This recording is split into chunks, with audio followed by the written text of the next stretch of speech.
dosa yang celah, dosa yang berbahaya yang dilakukan oleh seorang hamba adalah menyakiti hati manusia lain. Bahkan dalam salah satu hadis baginda Nabi mengatakan, siapa itu orang Islam? Orang Islam adalah orang yang mampu menjaga lisan dan tangannya untuk mengganggu manusia lain. Itulah orang-orang Islam, Bapak Ibu. Maka penting dalam konteks hari-hari ini, mari sama-sama kita jaga lisan kita, jaga perbuatan kita, jangan sampai menyakiti hati orang, Pak.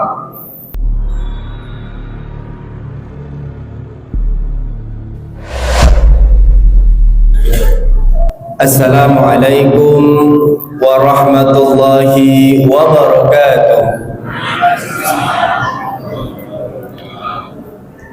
Alhamdulillah, alhamdulillahil jabbaril qahar, alhamdulillahil ghafaris sahtar, wassalatu wassalamu ala nabiyyil muhtar wa ala alihi wa sahbihi wa man tabi'ahum bi ihsanin ila yaumil mahsyar. Ashhadu an la ilaha illallah wa ashhadu anna sayyidana Muhammadan abduhu wa rasuluh. Allahumma fasalli wa sallim wa karrim wa barik ala sayyidina Muhammadin wa ala alihi wa sahbihi ajma'in, amma ba'du.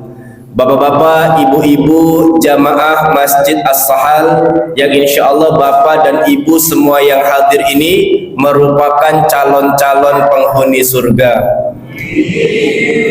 Bapak Ibu, bagaimana kabarnya, sehat?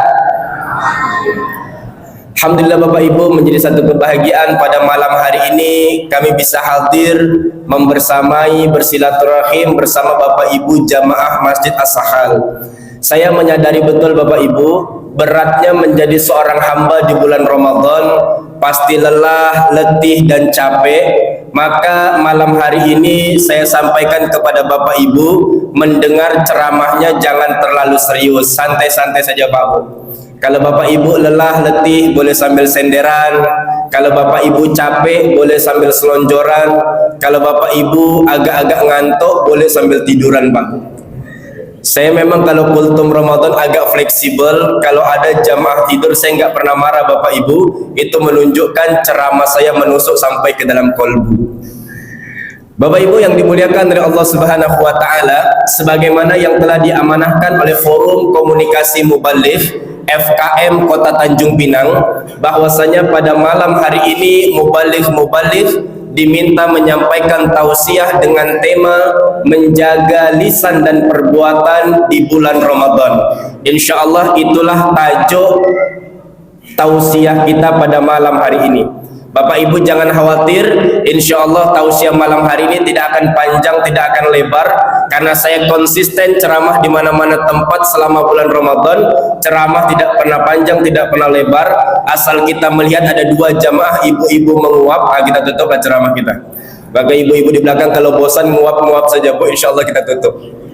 Dan memang Pak, belajar dari pengalaman, kalau kultum Ramadan seperti ini, jamaah itu paling suka kepada penceramah yang mengusung konsep ikan sepat, ikan gabus, lebih cepat, lebih maka kita cepat-cepat saja Pak.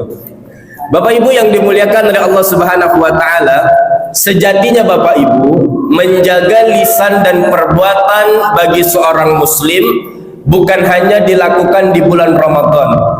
Karena menjaga lisan dan perbuatan merupakan hal paling mendasar yang dahulu telah diajarkan dan dicontohkan secara sempurna oleh baginda Nabi Muhammad SAW. Saya kasih konteks Bapak Ibu, kenapa menjaga lisan dan perbuatan itu menjadi penting? Karena kita sebagai manusia diciptakan oleh Allah menjadi makhluk sosial Pak. Makhluk sosial itu artinya antara satu manusia dengan manusia lain memiliki keterikatan satu dengan lainnya. Makhluk sosial itu maknanya Bapak Ibu, kita sebagai manusia pasti membutuhkan pertolongan manusia lain, dan manusia lain sebagai manusia pasti membutuhkan pertolongan kita. Betul Bapak Ibu? Kita sebagai manusia pasti membutuhkan bantuan orang lain, dan orang lain sebagai manusia pasti membutuhkan bantuan kita. Dan sifatnya tolong menolong, bantu membantu ini Pak Bu, dia seperti roda yang berputar saja. Kalau hari ini ada orang minta tolong sama kita, bukan berarti selamanya dia akan minta tolong, Pak Bu. Boleh jadi besok kita adalah orang yang membutuhkan pertolongan dia. Kalau hari ini ada orang minta bantu sama kita, bukan berarti selamanya dia akan minta bantu terus sama kita. Boleh jadi esok kita adalah orang yang butuh bantuan dia. Kalau hari ini Bapak Ibu ada orang yang minjem duit sama kita, bukan berarti selamanya dia minjem duit sama kita, Pak. Boleh jadi besok setelah kita berikan tak nampak lagi batang hidungnya, Pak. Karena banyak jamaah agak ngeluh, Ustaz, kami ini lebih baiklah kehilangan uang asal jangan kehilangan teman. Cuman masalahnya kalau udah ngasih pinjam uang ke teman, temannya hilang, uangnya hilang.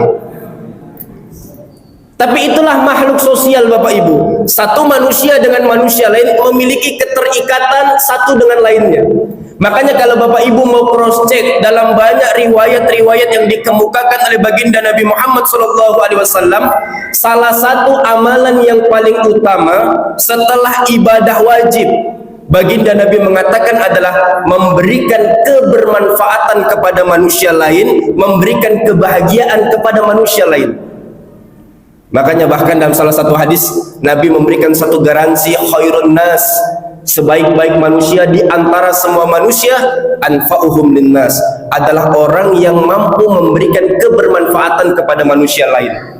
Atau sebagai salah satu hadis yang dituliskan oleh Imam An-Nawawi Al-Bantani dalam kitab Nasihul Ibad, khoslatani la syai'a afdalu minhuma, dua perkara yang merupakan perkara paling utama bagi orang Islam.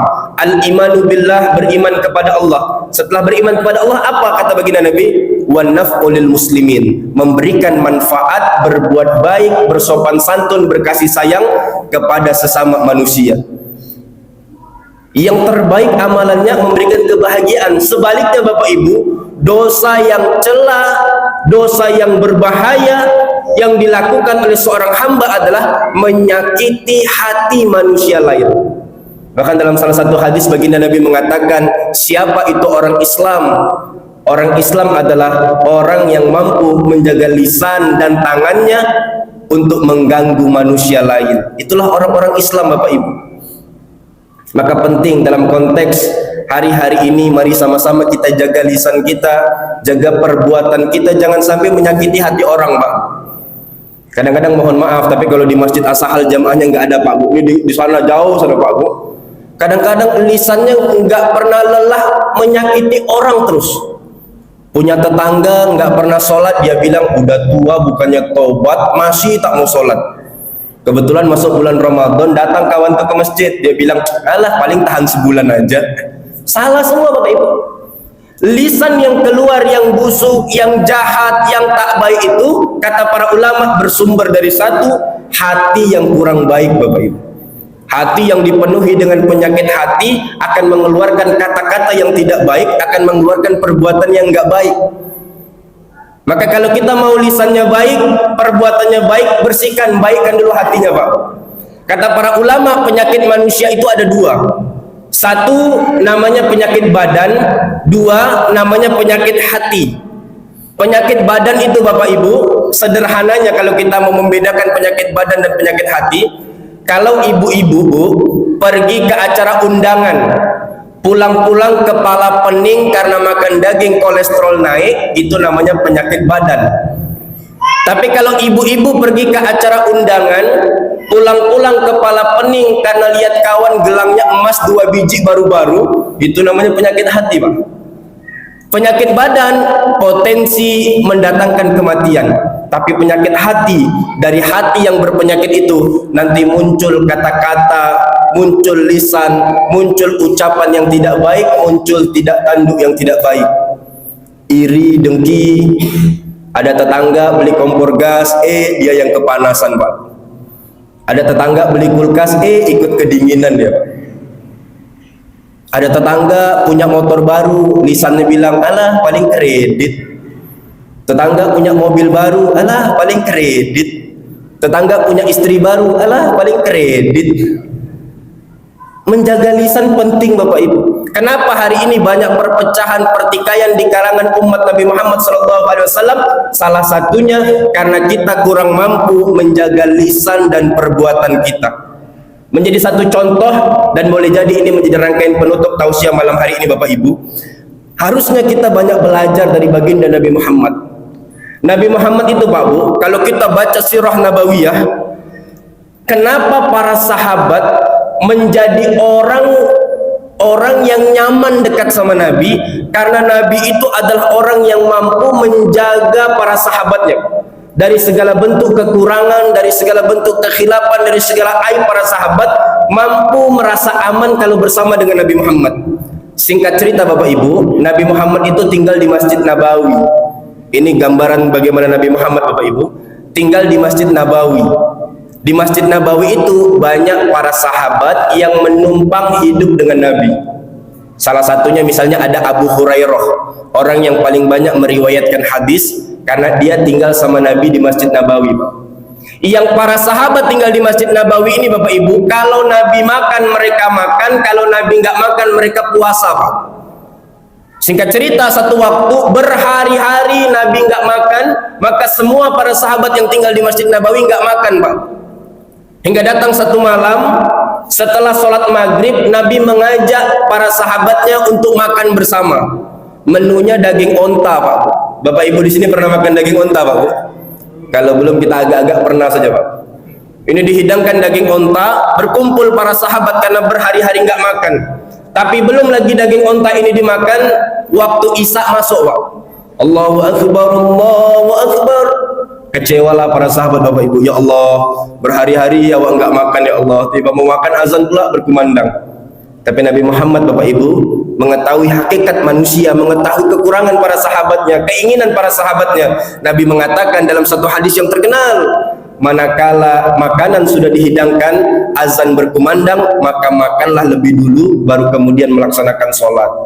Oh, senang para sahabat Pak Bu. Akhirnya semua makan daging onta, makan. Mohon maaf Bapak Ibu, di sela-sela makan terdengar suara kentut, katanya. Ngamuklah para sahabat yang senior Pak Bu.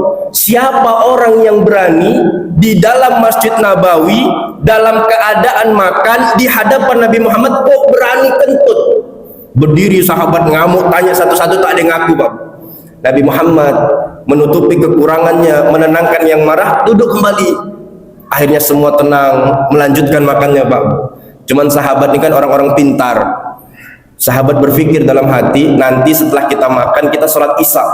Maka siapa yang sebelum sholat Isya dia ambil wudhu, berarti dia yang kentut. Betul juga, Pak. Tapi Nabi Muhammad kembali menunjukkan kualitasnya, menjaga kekurangan para sahabatnya. Setelah makan selesai Bapak Ibu, Nabi mengatakan, siapa orang yang tadi memakan daging unta, hendaknya dia berwudu lebih dulu, baru kemudian dia melaksanakan sholat. Akhirnya semua yang makan unta berwudu, tak ketahuan sampai hari ini siapa yang kentut, Pak. Itulah cara Nabi Muhammad menjaga orang-orang di sekitarnya. Maka dalam konteks menjaga lisan dan perbuatan di bulan Ramadan maupun di bulan Ramadan, itu merupakan satu amalan utama yang diwariskan oleh baginda Nabi Muhammad SAW. Bapak Ibu yang dimuliakan oleh Allah, barangkali mungkin demikian apa yang dapat kami sampaikan pada kesempatan malam yang berbahagia ini. Orang-orang sering berpesan dalam sebaik pantun, hendak berjalan ke negeri seberang untuk menjadi seorang murid. Kultum Ramadan tak boleh panjang, nanti dimarah pengurus masjid. Wallahul muwaffiq ila aqwamit thoriq. Assalamualaikum warahmatullahi wabarakatuh.